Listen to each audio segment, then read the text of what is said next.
Qu'est-ce qui permettrait, maître, selon vous, si on prend un peu de recul, de fluidifier le marché ou au contraire de le bloquer, si on pense à la fiscalité, au crédit? Quel est votre sentiment? Aujourd'hui, c'est les banques. C'est vraiment les banques. Il y a une étude de la Banque de France pour 2023 qui vous dit qu'ils s'attendent à une réduction drastique des prêts immobiliers, parce qu'aujourd'hui, une banque, quand elle prête sur le marché immobilier, elle perd de l'argent. Donc, il y a plein de banques aujourd'hui qui ont arrêté de prêter dans le marché immobilier.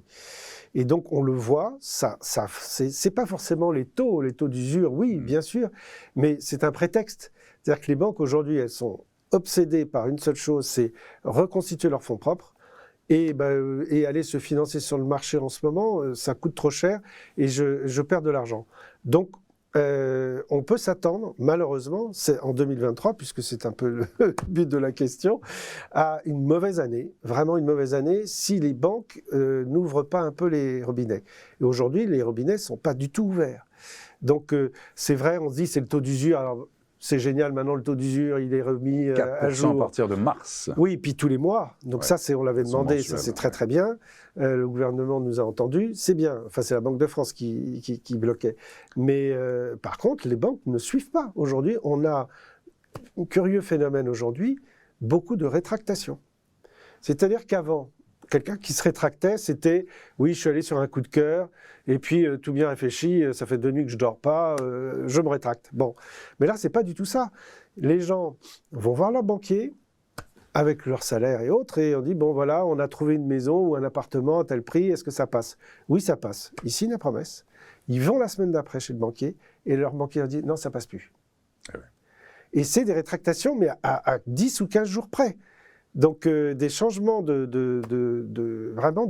d'approche de la banque. Oui, la donne change complètement. Très vite, oui. Très vite.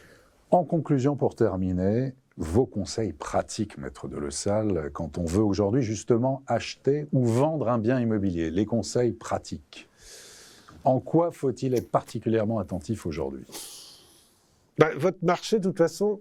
Non, quand vous achetez un bien, aujourd'hui, je ne sais pas s'il faut donner vraiment beaucoup de conseils aux acquéreurs parce que au côté marché, ils le connaissent mieux que quiconque parce que ils visitent 10, 20 biens. Alors si, évidemment, ils achètent le premier bien qu'ils visitent, là, ils ne connaissent pas le marché.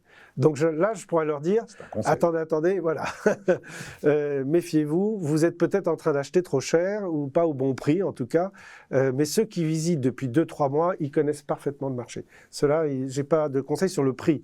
Par contre, après, le conseil en matière de copropriété, c'est oui, faites attention aux futurs travaux. Parce que va être impacté l'année prochaine le PPPT, que vous connaissez, qui est le projet pluriannuel de travaux, qui va s'impacter sur les grosses copropriétés l'année prochaine, et dans les copropriétés classiques, en 2025. Donc là, vous allez avoir forcément des travaux qui vont être mis à l'ordre du jour et logiquement votés, avec dedans un gros impact sur les travaux d'énergie. Donc c'est bien, il va y avoir de la transparence, mais aujourd'hui, elle n'est pas là, la transparence. Donc renseignez-vous parce qu'il va y avoir des travaux d'envergure qui vont devoir être votés dans les copropriétés dans 1 an, dans 2 ans, dans 3 ans. Donc voilà, ça c'est vraiment quand vous achetez en copropriété, il faut faire attention à ça.